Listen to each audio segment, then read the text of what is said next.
So today on Loot and Junk Media, we are going to be taking a look at an oddity with this Jack-in-the-Box comic. Yeah, that's right, a Jack-in-the-Box comic starring,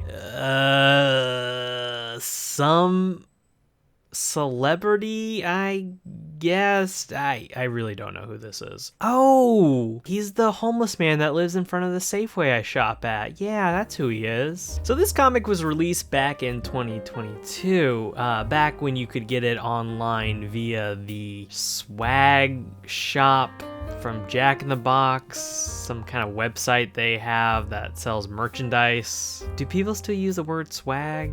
That sounds a little outdated. Unfortunately, this comic is no longer available, but you can buy a taco purse. Cool, I guess. If you have a weak heart or dainty stomach, there are only 3 ways to cope with deadly dangers. Be aware, be alert, and always be prepared.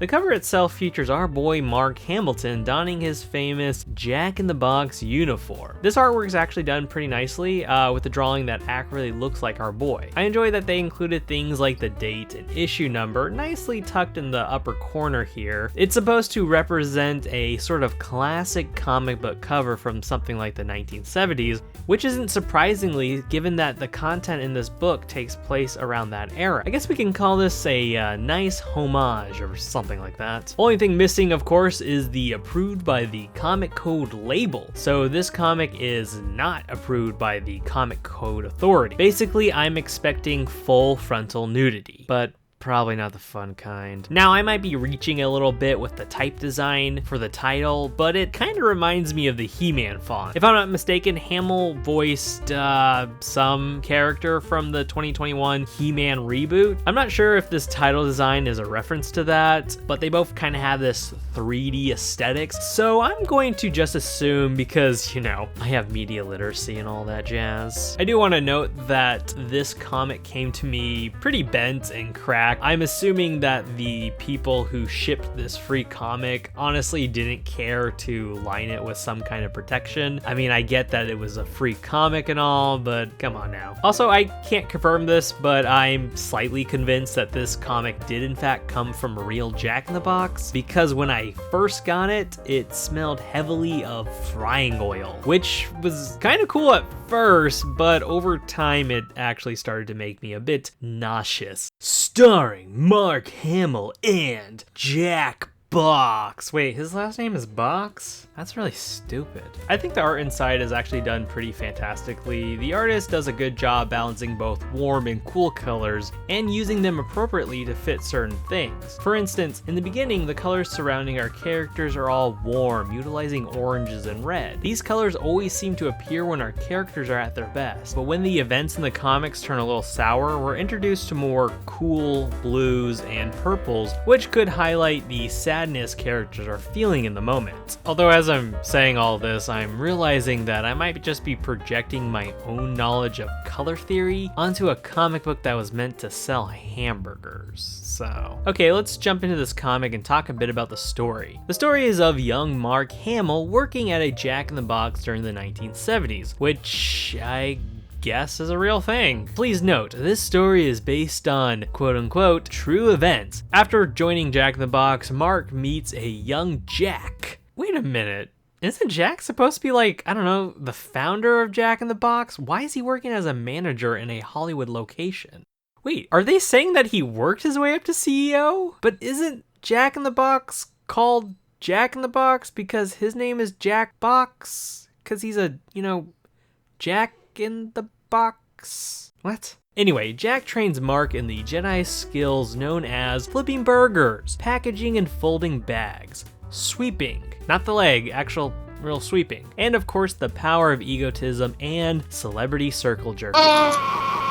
Mark then dreams about working his way up and becoming the drive-thru guy, which honestly sounds like a missed opportunity, especially given his real-life current situation. Oh, how he longs for that headset and hopefully interacting with guys like Putt-Putt. Jack, of course, is all like, nah, kid, you sort of gotta be here for a few months to do that job. But to Mark's luck, this guy over here ends up having an arm cramp and dies. So Mark becomes a new drive-thru guy. Now, this is sort of where the quote-unquote truth lies in the story. Mark did work the drive-thru in real life, and he actually did get fired while doing a stereotypical clown voice. In the comic, Jack hears all the commotion and he sees what Mark's up to, so he ends up firing Mark's ass, because that is a no-no while working at Jack in the Box, apparently. You can't just come in here and act like a clown. I got no choice, kid. I gotta let you go. You wanna pretend to be someone else? Well, maybe there's a job out there for you.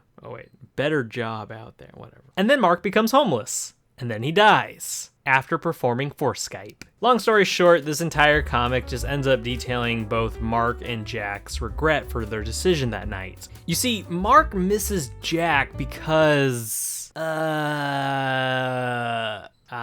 he did mention he likes eating fast food, which did qualify him for the job. So maybe he just misses the burgers? Although, to be honest, couldn't he just, I don't know, work at a different Jack in the Box location, you know, away from this other Jack in the Box?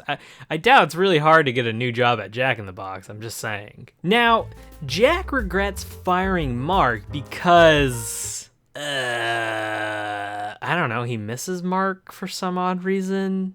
You could have been the one, Mark. The employee of the month. Basically, throughout both their careers, they find themselves missing one another. While Mark went on to do things like Star Wars, and Jack, on the other hand, is having a huge success opening new boxes around the country and making millions off his fatty foods. Wait, so is he the owner in this comic? I don't even fucking know. Here's something that kind of visually made me laugh. There's this page where they show Jack's house, which looks like it's somewhere in the middle of the wood. But then right next to that panel, we see Mark's giant ass mansion with a 2-story house, a fountain, some kind of giant garage surrounded by mountains. Now, I'm not saying that Jack's house isn't a mansion, but I mean, he doesn't have a fountain or a garage. My point being, of course, is that actors make way too much goddamn money, and you know what? It kind of sucks. I feel like everyone watching this should be like, I don't know, outraged maybe? Because, you know, why does Star Wars guy own a fucking fountain? You know, where's all our fountain? Where's my fountain? You know, last time I was playing in a fountain, I was rudely escorted off the perimeter by the police. So I doubt Mark Hamill had to deal with shit like that. My trial is next week, by the way. If you want to help,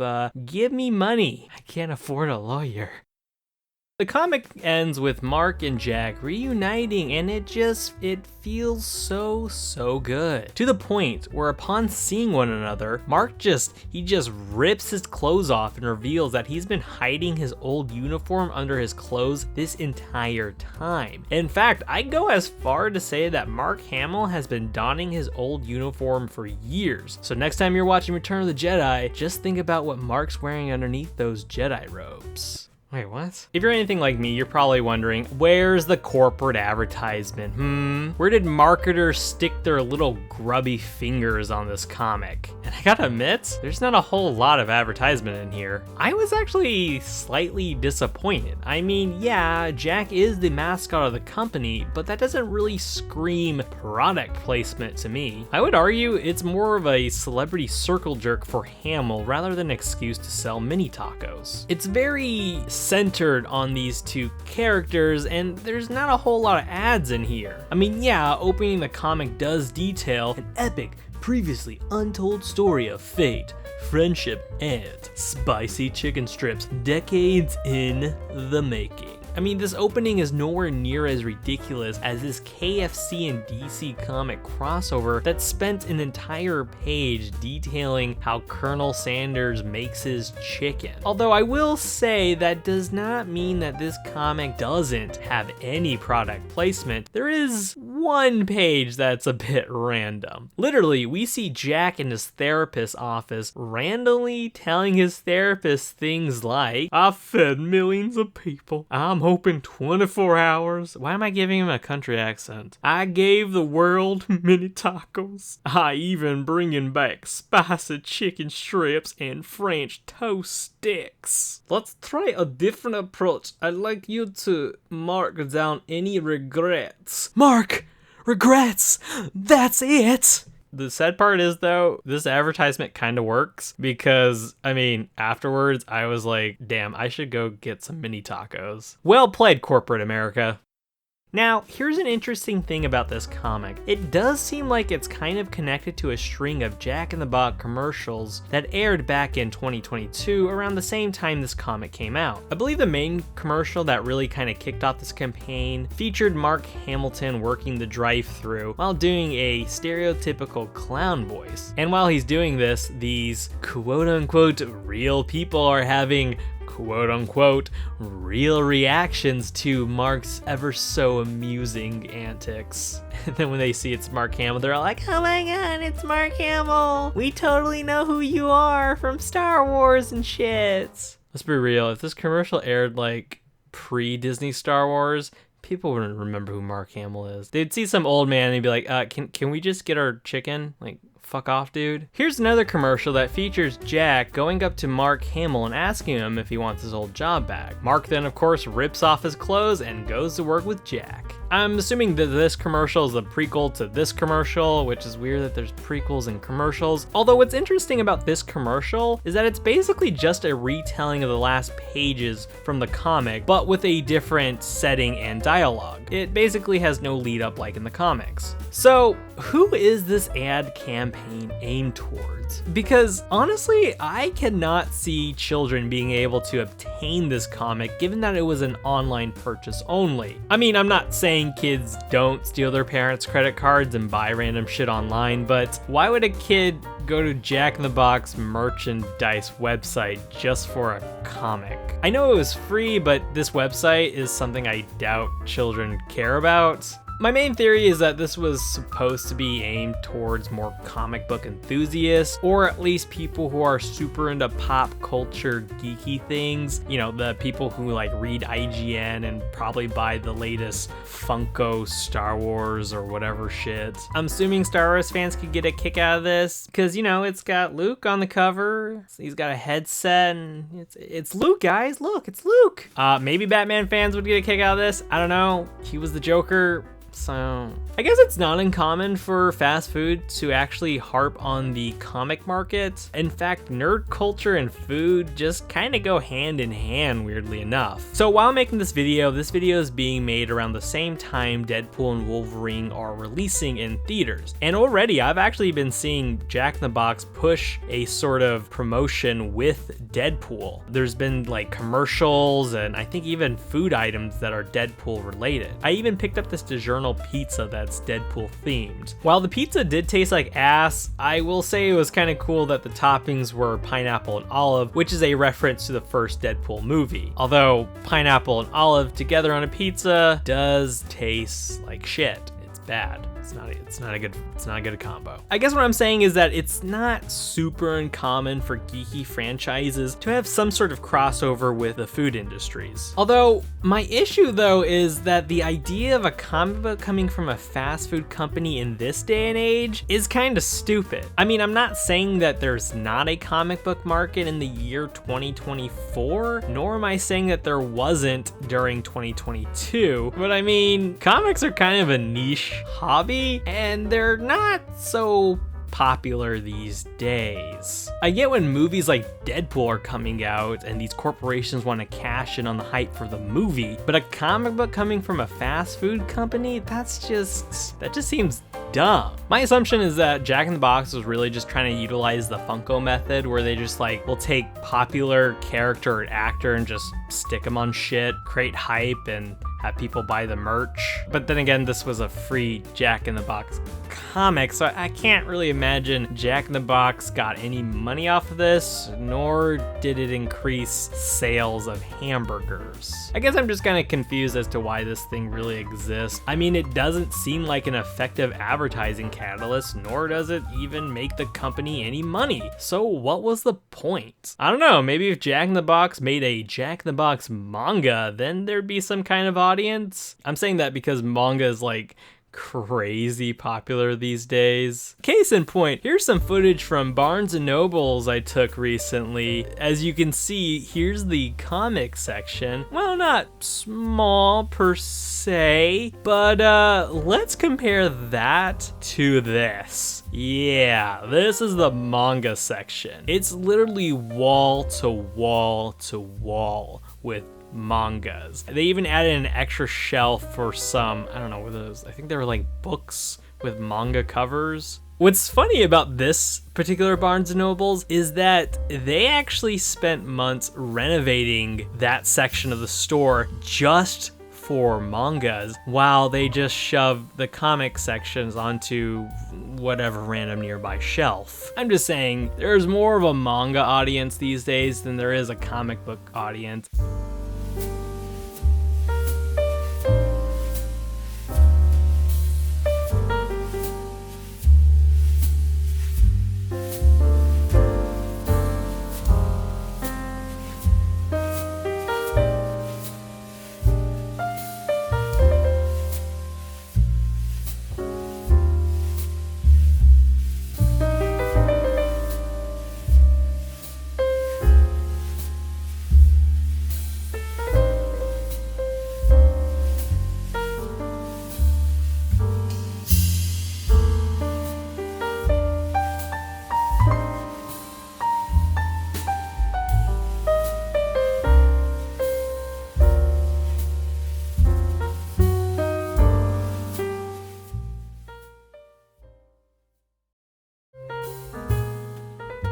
Hey, thanks as always for sticking around to the end. I hope you really enjoyed this video. I enjoyed making it, as I tend to like rambling on about comics like this. So yeah, what you're looking at right now is an original piece created by me. When I'm not doing Loon Junk Media, I'm actually doing illustrations. If you like what you see here, feel free to go to the description below and check out my portfolio. I have a website, I have an Instagram, I have one of the Twitters, all the Twitters, you know how it is. Got all that jazz in the link below. If you also want to keep up to date with Loon Junk Media, yeah, check out the links in the descriptions. Again, thank you for watching. I hope you had fun. As usual, folks, have a good one. And remember these wise words that the random homeless man in front of Safeway told me. He said, "Sir, I'm homeless." And I was like, "Yes, you are.